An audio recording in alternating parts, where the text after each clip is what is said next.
I'm remarrying her, so divorce me. I've been supporting our life until now, so you should be alright with $0 of alimony, right? My husband keeps talking to me as if everything is as usual. I was so disgusted with him. Fine, in return. He accepted my suggestion without any hesitation. But he seems to not know that he's the one who loses. My name is Leah. I'm a 38-year-old housewife. My husband Sam and I have been married for 10 years. We first met at our workplace. We both knew each other as colleagues working for the same company. We were working on a project together, and as we worked more and more on the same team, we naturally got closer. We started going out for drinks and then started dating. After about a year and a half of dating, he proposed to me and we got married.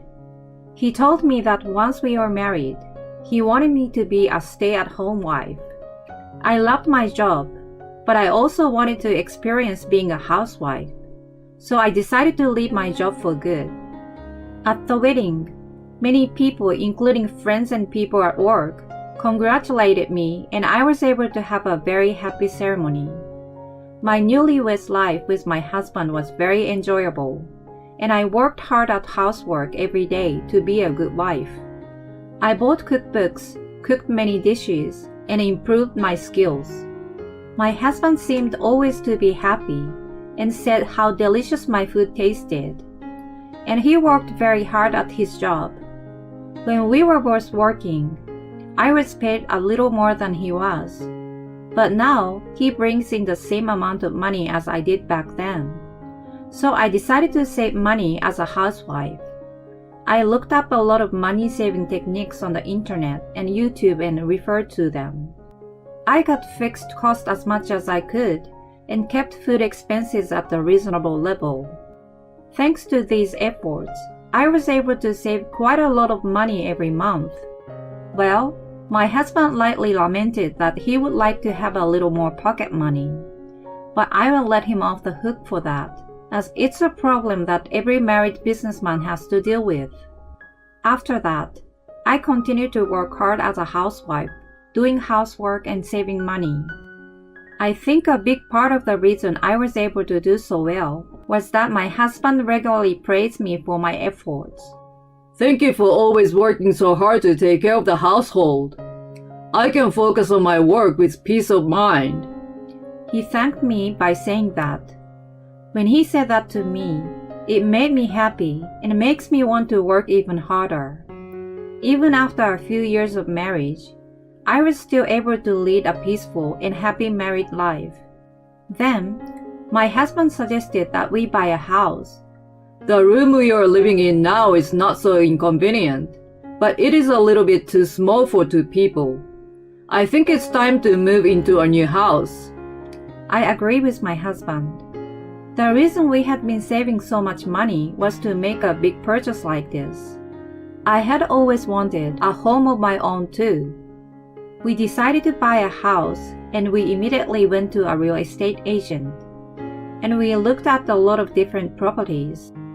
Among them, we came across a property that seems intuitively good.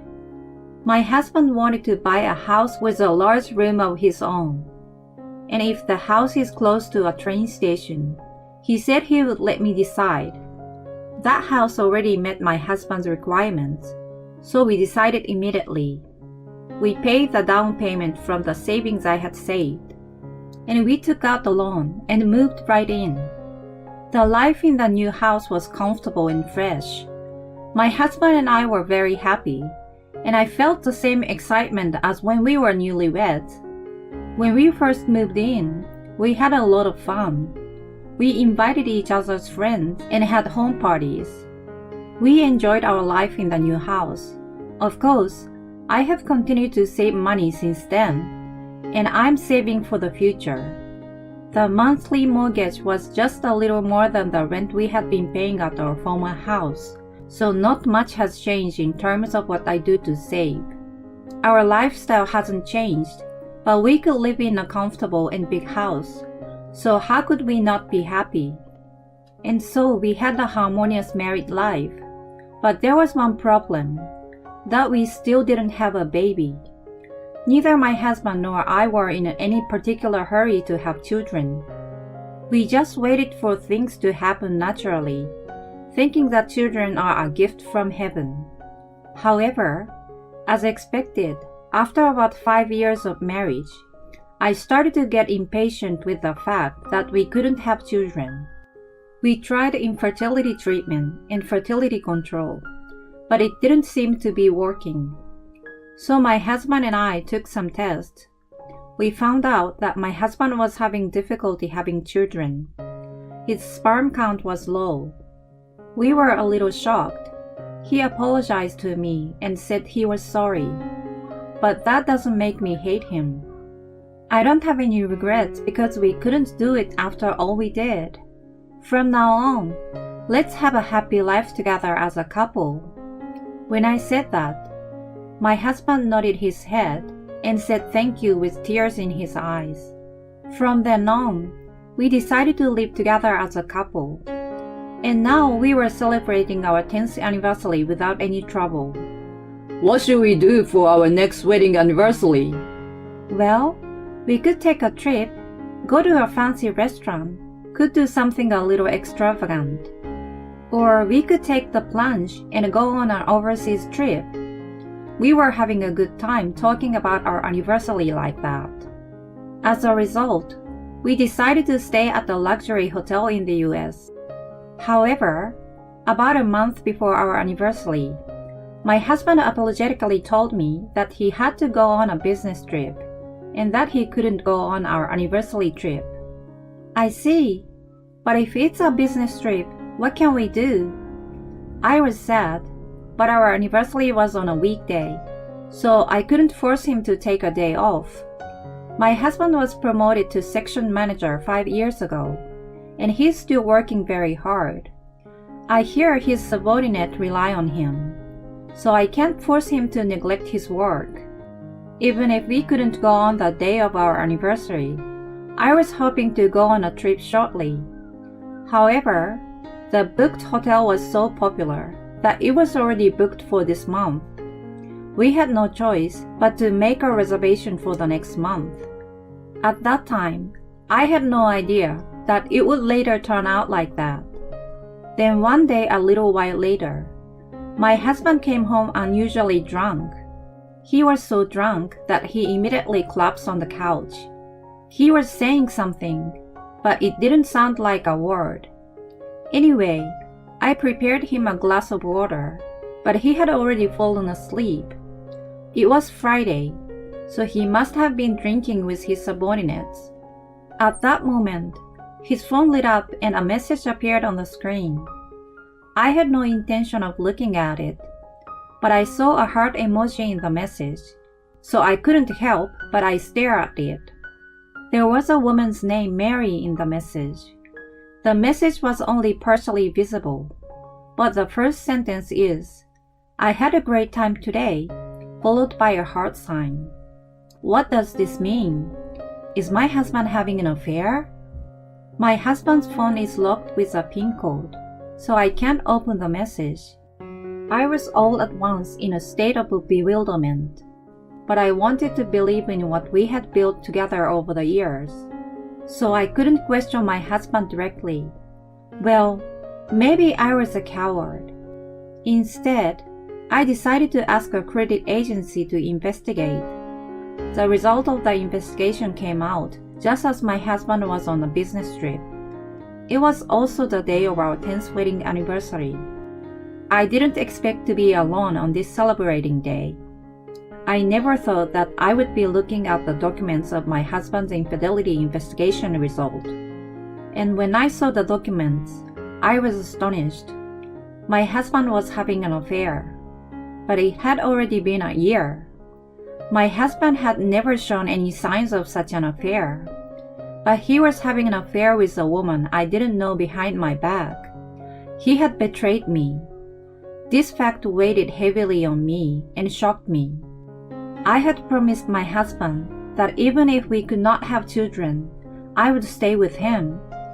But it wasn't the same for him. The other woman was a young female employee, 10 years younger than me. In short, he laid his hands on his subordinate. I couldn't believe it. My anger at my husband rose, and my love for him faded out completely. My husband told me he was on a business trip. Maybe he was on a fair trip with his lover. Come to think of it, my husband had made the reservation at the hotel by himself. If my husband is having an affair on our 10th wedding anniversary, it would suck. But since I'm not sure whether it's true, so it's useless to think about it. For now, I decided to prepare for a divorce. First, I need to find a job. It's been 10 years since I quit my job, so it's not going to be easy to get hired. So I decided to look for a job as soon as possible and go for an interview. I decided to move back to my parents' house once I got divorced, so I looked for a job in a place that was easy to commute from my parents' house. I found a small accounting firm that was looking for a part-time position. I had a bookkeeping degree, so I decided to apply. I applied online and was contacted immediately and asked for an interview the very next day. I hurriedly prepared my resume and went for the interview. The president of the company who interviewed me had a good impression of me and hired me. I was thankful that I got the job because it lessened my mental burden so much. I then packed my bags and was ready to leave home right away. And then, my husband came home after his business trip. But my husband was not alone. I caught a glimpse of a woman behind him. I had a bad feeling about this, but I kept me cool for now and asked my husband, "Who is this woman?" And then, my husband said this without hesitation. She's my new wife. Huh? When my husband said this, the woman firmly showed her face to me. Ah! Her face was the same as that of the woman in the photo evidence sent to me by the agency. I couldn't believe that my husband brought his lover home. Both of them have suitcases in their hands. This means that my husband was not on a business trip, but on an adulterous trip after all. The adulterer stared at me with a triumphant look on her face. And then, my husband made a startling statement. She's pregnant with my child. What? I'm going to remarry her, and you're going to divorce me. What? What are you talking about? I was surprised that his lover was pregnant with my husband's child, but they thought that I'm shocked because my husband wants to divorce me. It means Sam was meant to be with me, not you. Mary and I love each other. I'm sorry you are going through this, but you need to leave. I'm beyond angry. I'm appalled. So you're going to break up with me? I pretend to be shocked. But how could you afford to have an affair? With the allowance I was giving you, you couldn't have afforded that. Then, my husband made a surprising remark. It's not like I was giving you my entire salary. Huh? When I didn't understand what he meant, the adulterer grinned and opened her mouth. In your mind, Sam may be a section chief, but actually he became our department head last year. So he gave you his salary as a section chief, and he kept the rest for the dating expenses with me. Oh no. The more I dig the hole, the more I would find out about my husband's behavior. I was ashamed that I swore to spend the rest of my life with this man. Firstly, my husband was a little bit reserved about telling me all of this, but when he was sure that I didn't talk back or got angry, he became brazen. Well, as it turned out, Mary is pregnant with my child. I have to take responsibility, so forgive me. I've been supporting our lives, so of course I'm willing to pay zero alimony to you. You've had it easy as a housewife too. My husband said this without a hint of apology. I was so disgusted with him. Fine. In return, can I have all the property divisions? The money we've saved during our marriage, the house, etc. When I said that, he just said yes.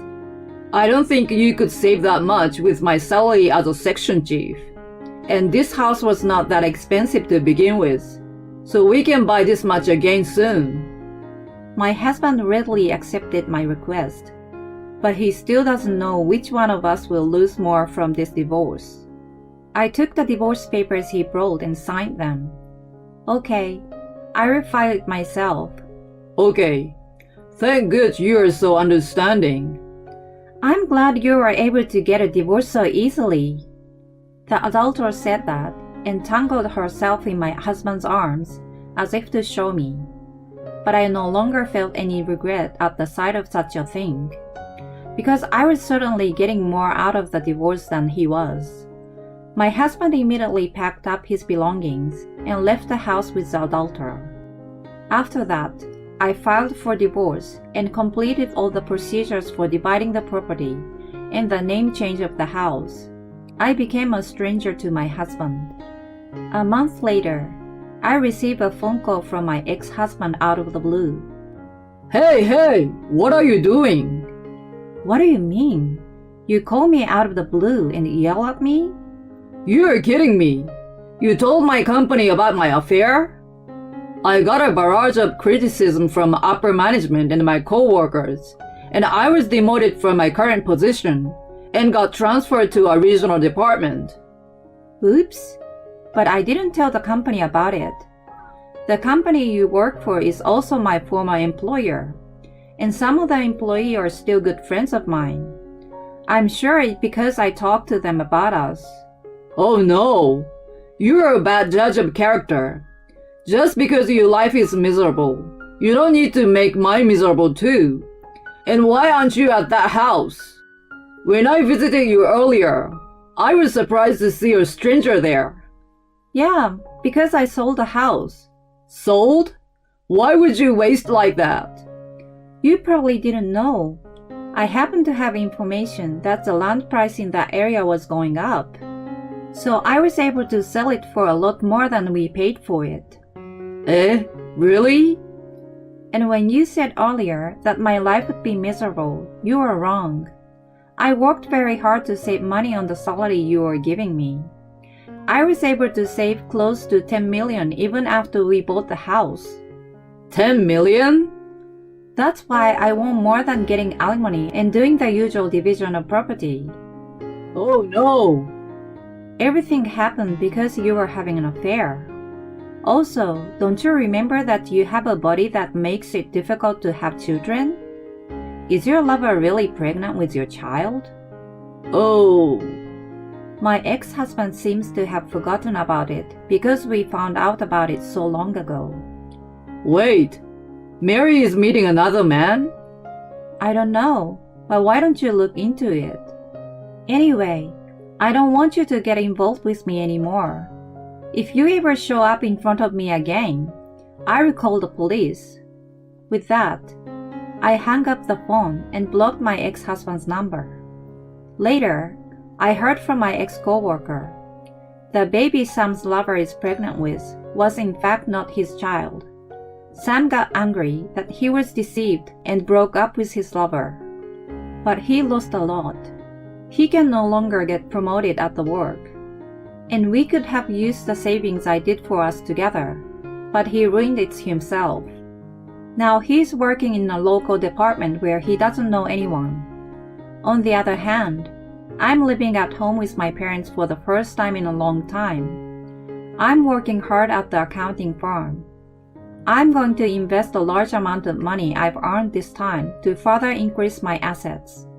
And I will study more and more about my job, and in the near future, I hope to be hired as a full-time employee. As for my love life, I will take my time and hope to meet the right person. For now, I'm going to focus on work and family time. Even though she knew her husband couldn't have a child, she decided to stay with him. So it sucks that he betrayed her. I think she deserved to get all of the savings, her house, everything. That's how much she supported her shitty husband. And from now on, her main focus should be on enriching her own life. I hope she will have a happy life.